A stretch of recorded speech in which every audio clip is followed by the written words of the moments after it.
diálogo. Nos encontramos nuevamente con Monseñor Waldo Barrio Nuevo.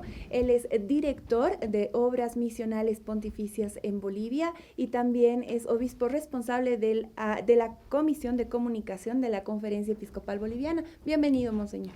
Gracias.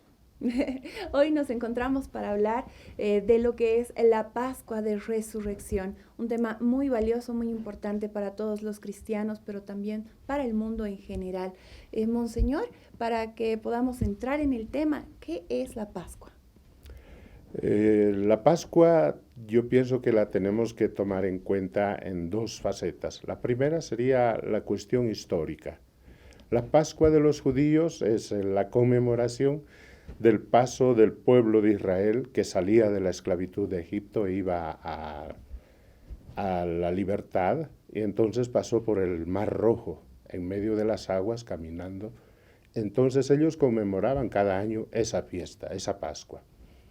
Históricamente también Jesús, cuando tenía ya 33 años, celebró esta Pascua, pero la transformó en una Pascua cristiana.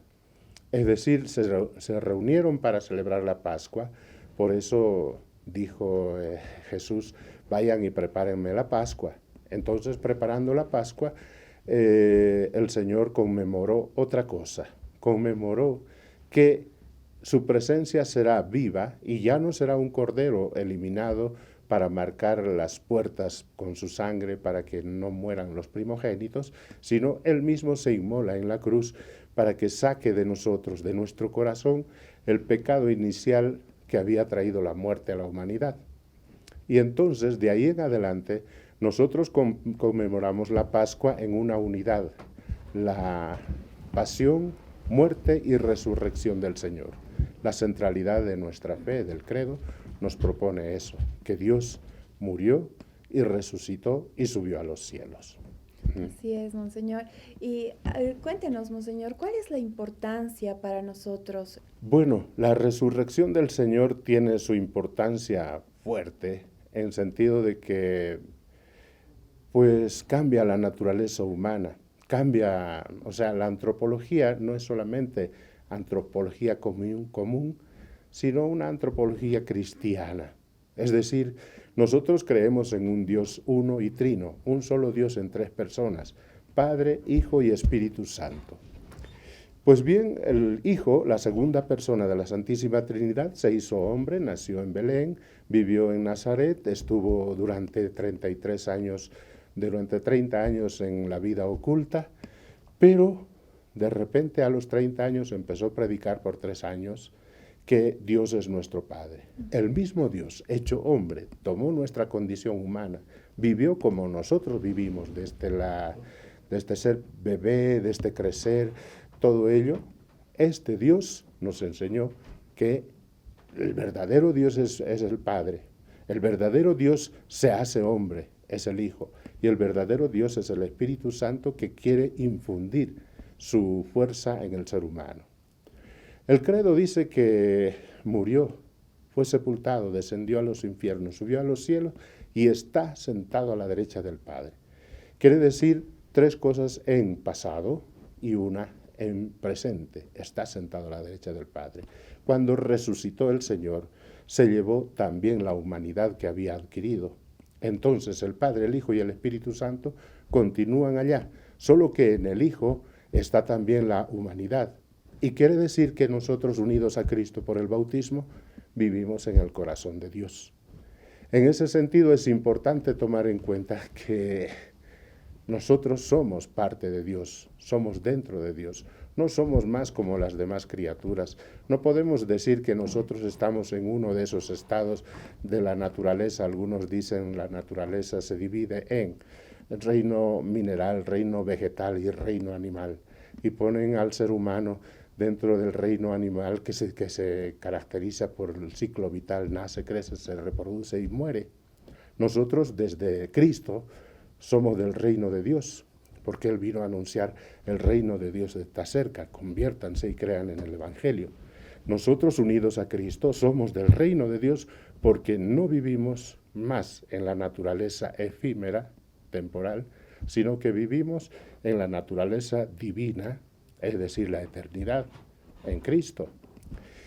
Y eso cambia nuestra visión, porque nosotros ya vemos de otra manera el mundo, la naturaleza, el avance científico, las dificultades, digamos, estas dificultades éticas, las tenemos que ver desde la perspectiva de hijo de Dios, ¿no? Y eso cambia muchísimo nuestra vida cotidiana. Nos hace a nosotros vivir con una antropología cristiana para defender la dignidad plena del ser humano, que no es número, no es criatura solamente, es hijo, hija de Dios.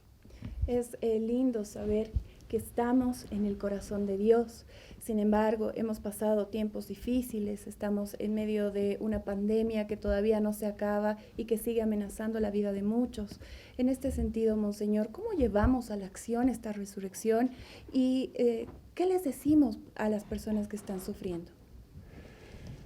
Bueno, el asunto que nosotros estamos viviendo en el corazón de Dios es también una responsabilidad, y gran responsabilidad, porque al final si nosotros, porque la Pascua no termina con esta resurrección, después de 50 días el mismo Señor envió a nosotros el Espíritu Santo, y el Espíritu Santo se mete en el corazón, en la mente, en la voluntad del ser humano, para que nosotros busquemos siempre el bien común y el bien del prójimo, ¿no? Porque hay que aprender a reconocerlo en el más sencillo, en el más desamparado, porque dice el mismo Jesús cuando nos anunció la buena nueva: tuve hambre y me dieron de comer, estuve enfermo, me visitaron, tuve sed y me dieron de beber.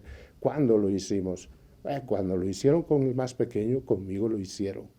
Es decir, el Señor se manifiesta en los más sencillos. Nos llama a eso, a que nosotros seamos capaces de compartir con los que sufren esa solidaridad de hijo o hija de Dios. Además, no vivir esta pérdida, porque muchas personas han perdido a los seres queridos, no vivir esta pérdida con rencor o con resentimiento o con rabia y con dolor, sino que ese dolor que tenemos se vaya transformando en esperanza, porque al final, si el Señor nos ha dado el Espíritu Santo, se está trabajando para solucionar la situación. Los avances científicos están, las vacunas ya están probándose, algunas con dificultad, otras más perfeccionadas. El mismo ser humano se está defendiendo por medio de los anticuerpos que crean, etc. Es decir, no perdamos la esperanza, una primera cosa. Y si alguno fallece, no perdamos la esperanza de que está con el Señor. Yo he visto muchas personas que han fallecido no con resignación, sino con esperanza. El mismo Monseñor Eugenio, que estaba con nosotros antes de la pandemia y ahora, bueno, está con Dios, nunca perdió la esperanza. 3 días antes de morir todavía celebraba la misa y está en su página Facebook, que me parece que todavía está activa. Quiere decir que nosotros tenemos que vivir esta Pascua con esperanza y tenemos que vivir esta Pascua con dignidad, hijos de Dios, y continuaremos andando adelante hasta el encuentro definitivo con Él. Muchas gracias, Monseñor. Llegamos al final de Iglesia Viva en Diálogo por una cultura de la paz y del encuentro. Feliz Pascua de Resurrección.